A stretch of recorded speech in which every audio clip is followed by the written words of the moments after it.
because there's a point where it kind of gets aggressive. He says, you're gonna find out, like how I'll handle this. And that's an attorney want to be combative with another attorney. That's not like a publicist would say those things. But one time walking in the studio, and it was like a small gap, and Bleak Beans, everybody was in there, and I was like, man, I'm telling you, man, y'all got a chance right now. Just flood it, put out a lot of music, because 50 Cent is coming. Behind the scenes, 50 Cent was reportedly pushing to include explosive footage and testimony that went far beyond rumors or industry whispers, material that allegedly tied Jay-Z directly to serious wrongdoing connected to Diddy. These weren't vague accusations or recycled gossip. The claims centered on knowledge, involvement, and deliberate cover-ups. And when the pressure mounted, 50 Cent didn't deny it. He didn't soften his stance. He didn't walk anything back. Instead, he confirmed, plainly and without hesitation, that the footage exists. He said he has it. And that single admission changed everything. And I know, 50, the way you run, this cannot be all that you have. Is there other stuff that you just have not shown? Yeah, well, everything couldn't make it was 4 episodes. Right. So it was a lot. You had to pick and choose things. According to sources close to the situation, that footage matters because it allegedly shows Jay-Z was aware of illegal activity happening around him and chose not to intervene. Even more troubling, it suggests he may have benefited from remaining silent while others were harmed. That isn't just a moral failure. If proven, that crosses into criminal territory. How many victims? There was none for her. How many victims potentially do you think there could be? Thousands. Thousands. I've talked to hundreds that I deal with still myself. I have 3 victims right now who are willing to give testimony about not only what Mr. Carter has done to them, but his wife as well. They're a nasty little couple. They do nasty things. Gene Deal, Diddy's former bodyguard, reinforced those claims by stating that Jay-Z and Diddy were far closer than Jay-Z's legal team later suggested. Not casual acquaintances. Not distant business associates. Close enough, he said, to understand what was really happening behind closed doors. And that's where the prison talk begins. According to these allegations, Jay-Z didn't simply miss the warning signs. He allegedly knew. He allegedly stayed silent. And those around him were allegedly paid off or pressured into silence to keep everything buried. That moves beyond moral failure into obstruction territory, conspiracy territory, prison territory. When Jaguar Wright began making similar claims publicly, her interviews were removed almost immediately. She continued speaking out, and not long after, her son was tragically killed, a detail that has only intensified scrutiny and raised chilling questions about just how far the silence may have gone. And died because he was my son. He died because of your He was targeted because he's my son. He was working on his EP. I bought Dalladelphia for him so he didn't have to sign to a company because I knew what it was going to do. He interned at Roc Nation. And they approached him to sacrifice me.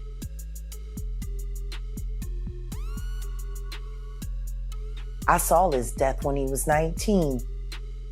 I moved us here to stop it, to prevent it, to avoid it. They take them anyway to show you what the harm is. Giovanni,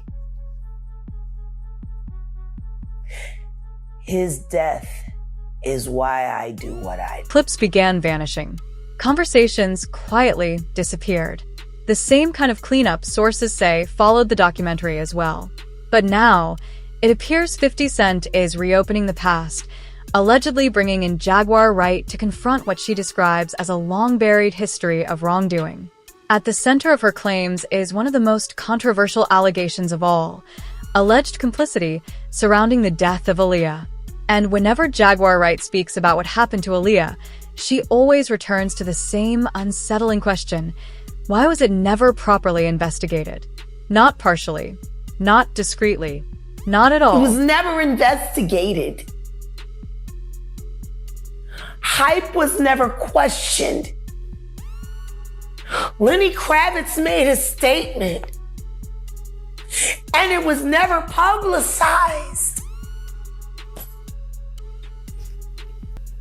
She was unconscious. She didn't choose to get on that plane. There were phone calls made. There are witnesses who signed NDAs. Why would you need to sign a non-disclosure agreement about a plane crash and what happened leading up to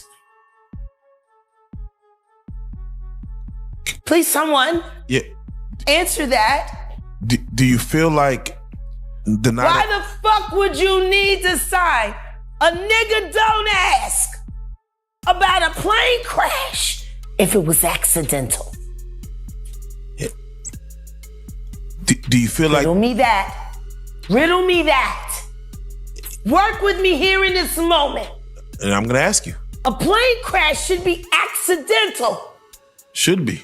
Why would any testimony about what happened leading up to it need to be covered under a non-disclosure agreement if there wasn't foul play? In Jaguar Wright's view, NDAs don't appear unless someone is trying to keep the full story from coming out. She claims that more than 25 non-disclosure agreements were signed and paid out after Aaliyah's death. Agreements, she says, covered what people saw, what they heard, and what occurred in the moments leading up to the flight. And once again, she asks the same question. Why?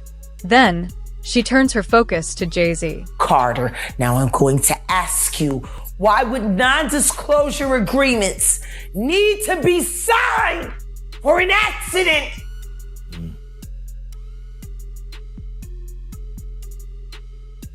Hey.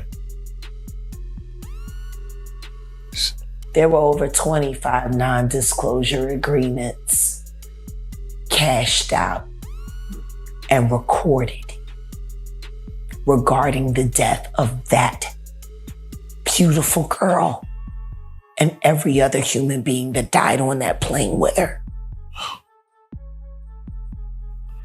What the fuck? Would you need a nigga don't ask for that?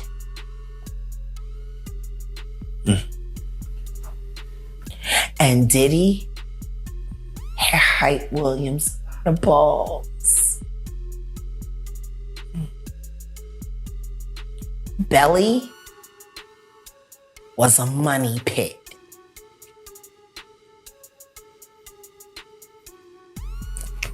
Without question. And Jay-Z got 10 free videos out of it. And Hype didn't work for free. In Jaguar Wright's view, none of that was coincidence. She believes favors were exchanged, silence was rewarded, and those who knew the truth were paid to keep it buried. And that, she says, is exactly why Jay-Z's name is almost never mentioned when Aaliyah's death is discussed publicly. Think about this.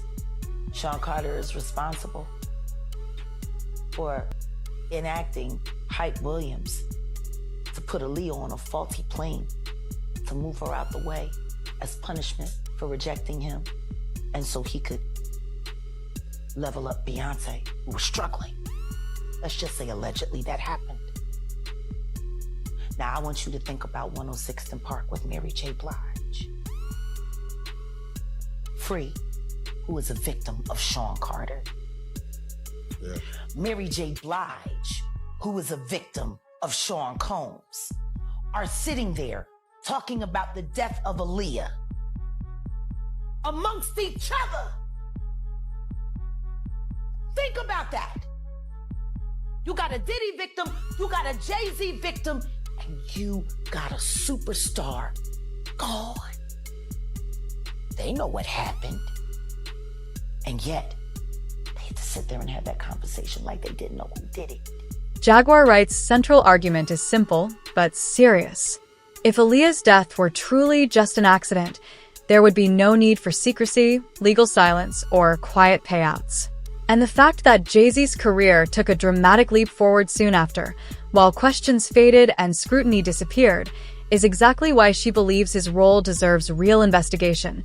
After the deaths of Tupac and Biggie, the battle for the top spot in rap narrowed to two names, Nas and Jay-Z. According to Jaguar, once that shift happened, everything began breaking in Jay-Z's favor. She claims Nas slowly unraveled and was pushed out of the spotlight, while Jay-Z kept rising, album after album, deal after deal. Suddenly, he was everywhere. Around that same period, Jay-Z was working closely with R. Kelly. They released multiple records together and even toured together. Jaguar claims they also shared a close connection to Aaliyah. And in her words, these weren't separate worlds operating in isolation. They were all connected. Asterisk, asterisk. It's all Jay-Z. It's all Jay-Z. And he was working with R. Kelly, and they were making so many records together. You know, they made all those records together. They both fucked Aaliyah.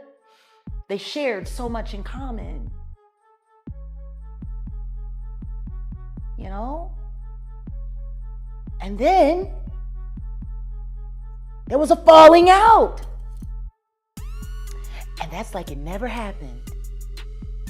Whoever talks about best of the both worlds, best of both worlds. Nobody talks about that. Nobody talks about this shit. Nobody talks about that project. That nigga swept that smooth under the rug. Why? We know why. You know what? I got a better question. Yeah. How valuable is a Biggie Smalls verse? Yeah. Puffy has been making money off of Biggie's name for longer than Biggie was alive. People keep forgetting he hadn't turned 25 yet. He was still 24 when he died. It's been over 25 years. Fucking Puffy has been making money on that boy's name longer than he lived. It supported all of Bad Boy. His catalog. Clearly, a Biggie Smalls verse is very valuable. Am I wrong? Does anybody disagree with me? No, that's facts. So then what the fuck happened to the commission? What happened to that album? Right. It was recorded. It was being mixed and mastered upon Biggie's death. It was supposed to have came out that summer after Biggie's album because Biggie's album was slated. He died a week and a half before his album came out. Then the commission was supposed to come out, and that was supposed to be his exit from Bad Boy. And then starting his own company. So tell me something. And this ain't me being an asshole.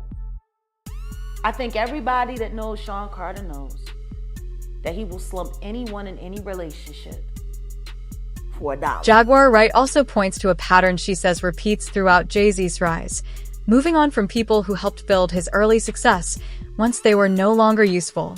She specifically brings up Dame Dash, arguing that the way that partnership ended revealed just how far Jay-Z was willing to go to protect money, power, and control. You know, like if I'm trying to sell something, him and his lawyers, Alex Shapiro, putting a false lawsuit on me, like, you know, like that, devaluing anything that I have or trying to sell.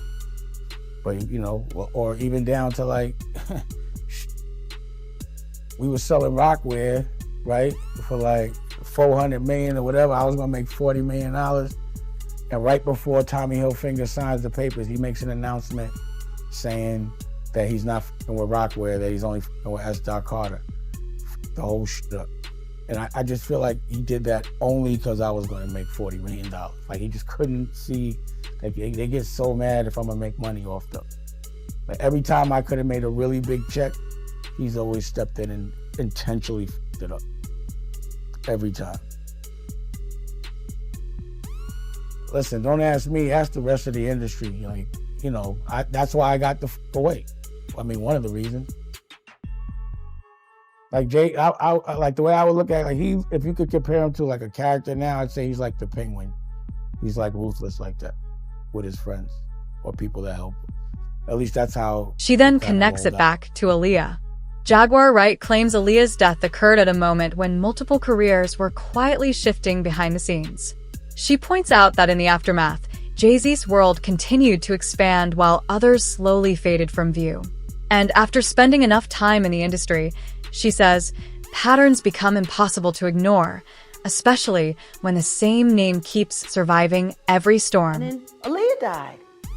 And then they brought Rich Harrison in, and you know, kind of think it's crazy right now. She liked posing with him in pictures for Page Six. Aaliyah didn't. She fell in love with Dane. And Aaliyah's gone, and you know. You have to start asking yourself questions after being in this business for this long. If you're a halfway intelligent person, when do you start questioning how lucky some motherfuckers keep getting? Right. Is it really a conspiracy if the same person keeps benefiting off the same kind of tragedy over and over and over again? So to answer your question, I'm sure he's always going to be a billionaire, and I'm sure he's got great things to happen. I mean, look, he's got the job with the NFL. He's hooking all his friends up with the halftime shows. I mean, think about it. Think about the halftime shows. Jennifer Lopez, Shakira, all Roc Nation.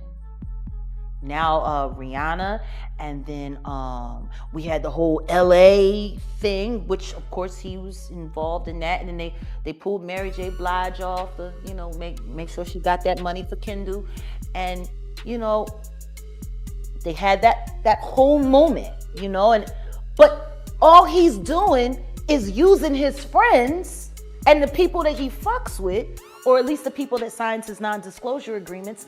He keeps getting them the Super Bowl gigs. So I mean, like, he's doing all kinds of stuff, you know, and I do not begrudge him. It's just, if you gotta do the kind of things that he's done to get where he's gotten, well, fuck it. I don't want it that bad. According to Jaguar Wright, the story surrounding Jay-Z and young artists is one of the most sensitive topics in the industry, something people were always afraid to say out loud. She points to Rihanna as one of the most troubling examples. Jaguar claims that when Rihanna first entered the industry, she was still underage, yet was treated less like a child in need of protection and more like a high-value business asset. She insists this didn't happen by accident. According to her, powerful figures connected to Jay-Z helped move Rihanna through rooms, parties, and situations she believes no minor should have been exposed to, shielded by influence, silence, and industry power. Jaguar Wright explained how Rihanna was sold to Jay-Z at 16 years old. She explained how it was super sketchy that Rihanna got brought to America at only 16 years old without any parental supervision, and how she auditioned for Jay-Z at 3 o'clock in the morning. She explained how it didn't make sense that Rihanna's parents would let her fly by herself after just meeting Evan Roberts all the way to America to meet with Jay-Z in the middle of the night. And she alleged that Rihanna's dad got a $500,000 payout for letting this happen. She alleged since this was all out of the blue, Rihanna would have had to flown on a private plane to get from Barbados to America because she wouldn't have had a visa and her parents were not around with her to fly to America. And Rihanna even explained how Jay-Z would not let her leave until she signed the recording contract, and the label locked her in the office until 3 a.m. You've gone through some big changes since you've been signed at Def Jam. Can you tell me what are the biggest changes you've gone through from St. Michael's, Barbados until now you being a superstar? Well, one of them for sure is being away from my friends and family. After growing up around my mom and all my friends for 17 years and then moving to a big city with no one because all my family and friends are still in Barbados. So after moving to a big city with, you know, basically around strangers, that was the hardest thing for me to cope with at first. Are you lonely sometimes? I wasn't lonely, but I really do miss my family and my friends. And a lot of people have speculated this for years about Rihanna because people found it super weird. Right before Jay-Z signed Rihanna, he was working heavily with a 16-year-old Tierra Marie who signed to Def Jam by L.A. Reid. And after a while, there was rumors circulating all over that Tierra Marie and Rihanna actually had a fallout because Rihanna's career skyrocketed and Tierra Marie got let go from Def Jam. And allegedly, Tierra Marie is the Jane Doe that is suing Diddy and L.A. Reid for SA when she was just 16 years old. Jonathan Hay, who worked in public relations during that period, backs this up with a chilling first-hand account. According to him, nearly everyone around Rihanna believed she was older than she actually was, and that belief allowed her to be moved freely through clubs, industry events, and restricted spaces where ID was mandatory. The truth only came out one night when she was asked for identification and couldn't produce it. That's when people realized she was just 17. By then, as Jaguar Wright claims, the damage was already done. Rihanna's original team, the people who genuinely cared about her safety, were quietly pushed out. New handlers replaced them, and anyone who dared to ask questions or raise concerns suddenly found themselves frozen out.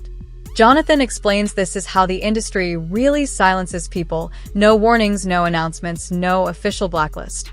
The work simply dries up. Doors stop opening. Calls go unanswered. And just like that, you're erased. And then we were almost blacklisted. Oh no, absolutely blacklisted. They didn't tell you you were blacklisted. It's just the jobs that you used to get easy. All of a sudden, there were other people. There was a new direction. There were restaurants you used to eat at that were always sold out. Your table wasn't available. It is the shunning. Yeah, exactly. Social shunning. And then when people that you know who you are, start talking about you behind your back in ways that they never did. And all of a sudden, their career begins to elevate. Yeah. It's social engineering.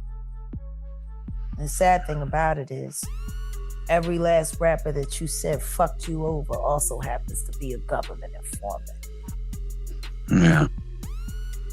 Why would you think that you had a chance against these people when everything that they do, the government seems to ignore?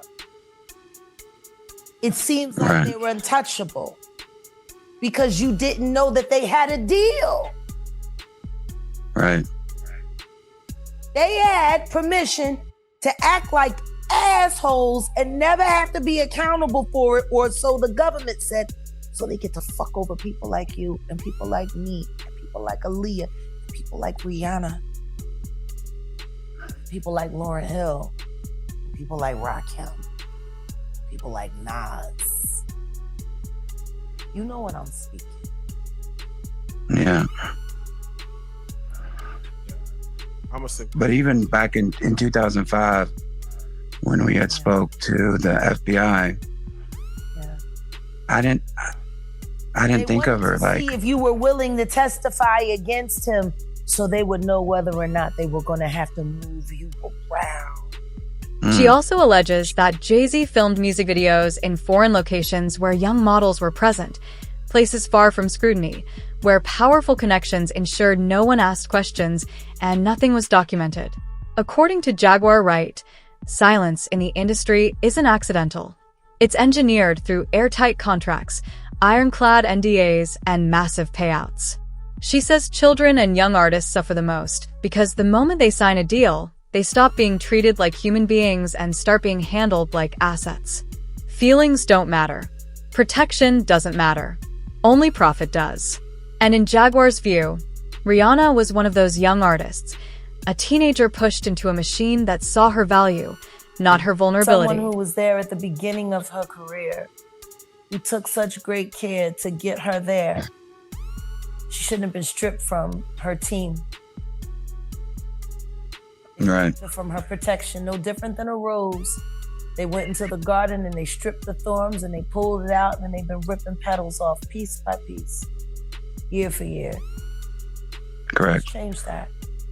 Yeah. Yes, ma'am. For her. Yeah. And for every other child, girl like her. And you know, you're doing.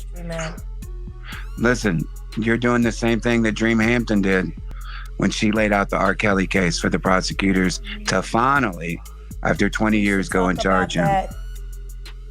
You know, Dream is one of Jay-Z's girls too.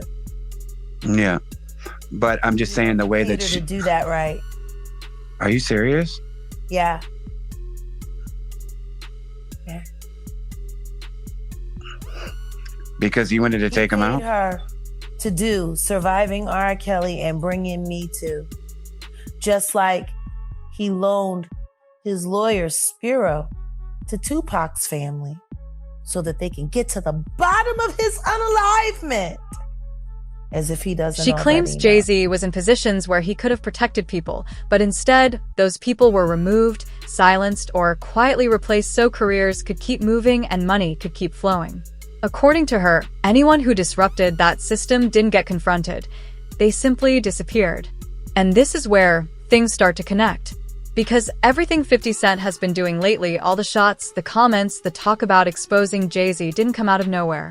It goes way back to how Jay treated 50 when he was still coming up in the industry. That experience never left him. Over time, it hardened into resentment. To really understand it, you have to rewind about 16 years. Back then, 50 was on Tim Westwood's show, speaking openly about the industry, the beefs, and the power dynamics behind the scenes. Jay-Z's name came up, and 50 broke it down in a way that stuck. He described Jay as calm, calculated, safe, always in control. But then he added something that didn't quite sit right. Something he went on to paint the bigger picture. On a global level, he said there was no real competition. His records were selling in the millions worldwide. His reach was international. His impact was undeniable. But Jay-Z, despite all the hype and dominance inside the US, carried a very different kind of presence. Jay had built a reputation as the safe choice. Smart. Calculated. Strategic. Someone executives trusted. Someone people felt comfortable standing next to. And that's exactly what bothered 50. To him, that calm, controlled image masked something deeper, something he never forgot. The way Jay moved while 50 was still grinding, still fighting for space, still proving himself. That contrast stayed with him. And over time, it became impossible to ignore. He does look like his presentation. So Jay-Z recently said something crazy about he said nobody's scared of 50 Cent. I think he would have done that if that was 50 Cent. No one's scared of 50 Cent. I want everyone to be clear. No one's scared of 50 Cent. I think it was kind of taken out of context a little bit, but what do you think about it? I don't think it was taken out of context. No, I think the guy who was talking to him made him feel like a punk. You see what I'm saying? So he had to say, yo, nobody's scared of 50. Let's get this clear. Nobody is scared of 50. But I'm not the issue. Him making you feel like a punk is the issue. And at the end of the day, I look at it and people don't assess themselves. Even really intelligent people. Jay's a smart guy. You know what I'm saying? He'll analyze other people and other things that they're doing and not actually look at what's happening to him and his transition and difference. But right now, he's in a real safe space. He created this real safe aura. This is why people walking on the stage and why shit is happening like that. A lot of it wouldn't have been like that if he actually dealt with his issues himself. See, he's a piece of work, man. He always put somebody in front of him. When Jada came for him, he put Beanie in front of him.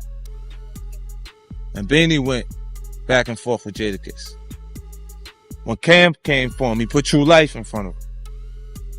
And they went back and forth. And he just didn't compete.